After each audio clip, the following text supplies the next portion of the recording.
I'm 35 male, a pretty average guy. I work a stable job, pay my bills on time, and have been married for 7 years. My wife, 33F, was someone I thought I could trust with my life. We met in college, built a life together, and I genuinely believed we had something solid. Turns out, I was just another idiot who got played. It started small. She'd been going out with her friends more often, claiming she needed girl time. I never questioned it. Everyone needs their space, right? But then things started feeling off. She'd come home later than usual, texting nonstop, and always seemed extra secretive with her phone. I'm not the jealous or controlling type, so I brushed it off. Then, one night, I overheard part of a conversation. She was in the kitchen, whispering into her phone, and I caught her saying, "I can't wait to see you." The tone in her voice made my stomach turn. I played it cool, but inside, something snapped. I needed proof. So, the next time she said she was going out for girls' night, I decided to check. I reached out to one of her closest friends, a woman who, to my knowledge, had no reason to lie to me. I asked casually, "Hey, where are you guys meeting up tonight?" Her response? "We're not. I haven't seen her in weeks." That was all I needed. I told her friend to keep this between us and thanked her. Then, I did something I never thought I'd have to do. I followed my wife. She left around 7 p.m., dressed nicer than usual, even wearing perfume she hadn't worn in a long time. I stayed far enough behind to not be obvious. And sure enough, she wasn't heading to any restaurant or bar. She was driving straight to a hotel. My heart was pounding, but my mind was crystal clear. I watched from my car as she pulled into the parking lot, got out, and walked into the lobby. Not 2 minutes later, another car pulled in. Some guy, maybe in his late 30s, stepped out looking way too comfortable. They greeted each other like they were in some damn romance movie, hugging, laughing, completely oblivious. I felt a rage I'd never experienced before. But I didn't barge in. No, I needed more. I took out my phone and snapped pictures. Her walking in, him arriving, them meeting, everything. I even recorded a short video as they disappeared into the elevator together. That's when I decided this wasn't going to be some private confrontation. No, she wanted to sneak around and betray me. She was going to be exposed in the most humiliating way possible. I sat in my car for a while, just staring at the hotel. Part of me wanted to storm in there, kick down the door, and make a scene. But that wouldn't get me what I really wanted, complete and utter destruction of her lies. So I took a deep breath and made a few calls. First, I called a divorce lawyer. It was late, but I left a message detailing my situation and requested an urgent consultation. I wasn't about to get screwed over in court because of some technicality. Then I texted her closest friends, the one she was supposedly out with that night. I kept it simple. "Hey, just checking in. Wife told me she was with you all tonight. Everything okay?" The responses were almost immediate. "We're not with her. Haven't seen her all week. What's going on?" That was exactly what I needed. Her friends were confused, asking questions, and I knew that confusion would soon turn into anger. She'd lied to them too. Now, for the fun part. I waited about an hour, knowing she'd be occupied. Then I walked into the hotel like I belonged there. I had already seen the floor number when they got into the elevator, so I took the stairs and found the hallway. Quietly, I walked down the hall listening, and then I heard it, her voice, laughing, whispering, completely comfortable with betraying me. I knocked on the door. Silence. Then, muffled footsteps. A hesitant, "Who is it?" I didn't respond. I just knocked again. More shuffling. I heard the guy whisper, "Who the hell?" before the door opened just a crack. And there she was. Her face drained of color the second she saw me. She tried to slam the door, but I shoved it open just enough to stop her. "Surprised to see me?" I said, keeping my voice calm. She stammered, "It's not what it looks like." I laughed. Actually laughed. "Oh, so you didn't just sneak off to a hotel with another guy while telling everyone you were with your friends?" The guy behind her, tall, cocky, and now looking really uncomfortable, tried to step forward. "Hey man, maybe we should." I cut him off. "Shut the hell up." He did. I turned back to my wife. "You lied to me. You lied to your friends. And you didn't even have the decency to be smart about it." I held up my phone, showing her the photos and the video. Her eyes widened, and she actually had the audacity to reach for it. I pulled it back.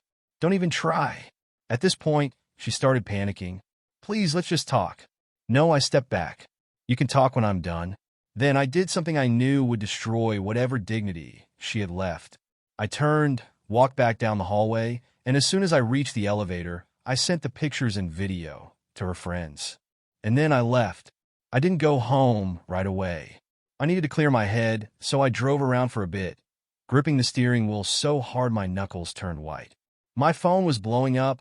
Her friends were freaking out, sending messages like, "What the hell?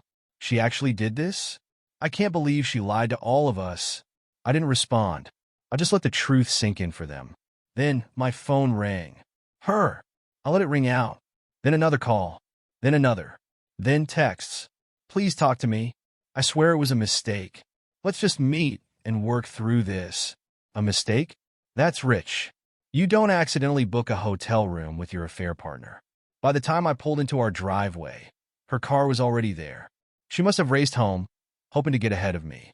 I sat in my car for a second, mentally preparing for whatever bullshit excuses she was about to throw at me. Then I stepped out and walked inside. She was pacing in the living room, looking like a wreck.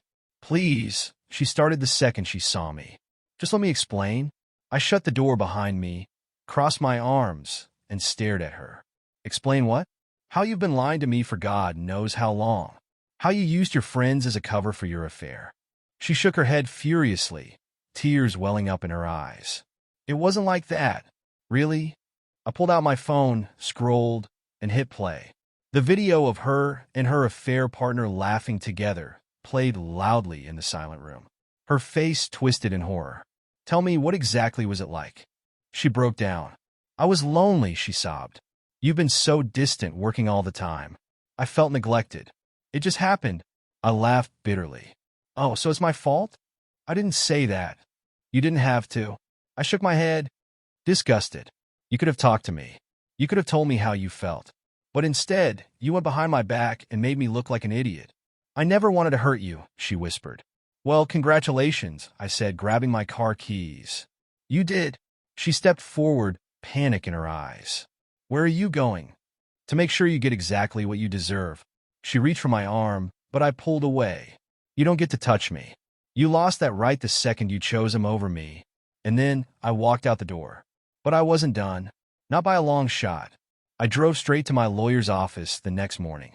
He had called me back early, and after explaining everything, photos, videos, the blatant lies, he assured me I had the upper hand in this divorce. "She committed adultery. That puts you in a strong legal position," he said, tapping his pen against his desk. "We'll go for everything. Favorable asset division, spousal support negation, and if you want, even sue for alienation of affection." I nodded, already knowing my answer. I want her to lose everything she thought she'd keep, and that's exactly what we set out to do. While the legal process started rolling, I made sure her life crumbled just as thoroughly as she had destroyed my trust. First, her friends, those same women she had used as her fake alibi, completely turned on her. They tore into her in their group chat, telling her how disgusting and manipulative she was. Some blocked her outright. Others sent brutal messages like, "You don't deserve any of us. You threw away your marriage and friendships for some loser? Pathetic." One even messaged me privately saying, "If you ever need a friend, I'm here. I can't believe she did this to you." Then came her family. I made sure her parents knew exactly what their daughter had been up to. They were devastated. Her mother called me in tears, apologizing over and over, but I told her, "This isn't on you. It's on her." Her father, on the other hand, was furious. "I raised her better than this," he muttered over the phone. "You deserve better, son." Damn right I did. And then came the ultimate revenge. I found out that her affair partner? He was married. Oh, and his wife? She had no idea. So, I found her on social media and sent her everything. The photos. The videos. Screenshots of my wife's texts with him that I pulled from our shared phone account. Everything. She responded almost immediately. "Thank you for telling me. I had no idea. He's going to regret this." And oh, did he ever? 2 days later, my wife showed up at my doorstep, eyes wild with desperation. "You told his wife?" she screamed the second I opened the door. I leaned against the frame, arms crossed. Damn right I did. She's divorcing him. He lost his job because she told his boss everything. Do you have any idea what you've done? I smiled. Sounds like justice. She gaped at me like she didn't even recognize me. You're a monster. I chuckled. That's funny coming from you. She tried to argue, tried to spin things, but I just stood there shaking my head. Get off my property. My lawyer will be in touch. And then I slammed the door in her face. The divorce? Went exactly how I wanted. She got nothing. No alimony, no big payout, not even the house. Because, thanks to my lawyer, I proved she was the sole reason for the marriage's failure. I kept everything. She, on the other hand, lost everything, her friends, her reputation, and now, even her job. Turns out, workplace affairs don't sit well with HR. And the best part? Her affair partner's wife took him to the cleaners too. He was left broke, divorced, and unemployed. Poetic justice. Now, I'm doing better than ever. Therapy, gym, traveling, living my life with no dead weight dragging me down. As for her, last I heard, she was couch surfing, struggling to find stability after everything came crashing down. I'd feel bad, but she made her bed. And now she gets to lie in it alone. Oh. And if you enjoyed the story of karmic justice, hit that subscribe button. Betrayal may be ugly, but revenge? Now that's a beautiful thing.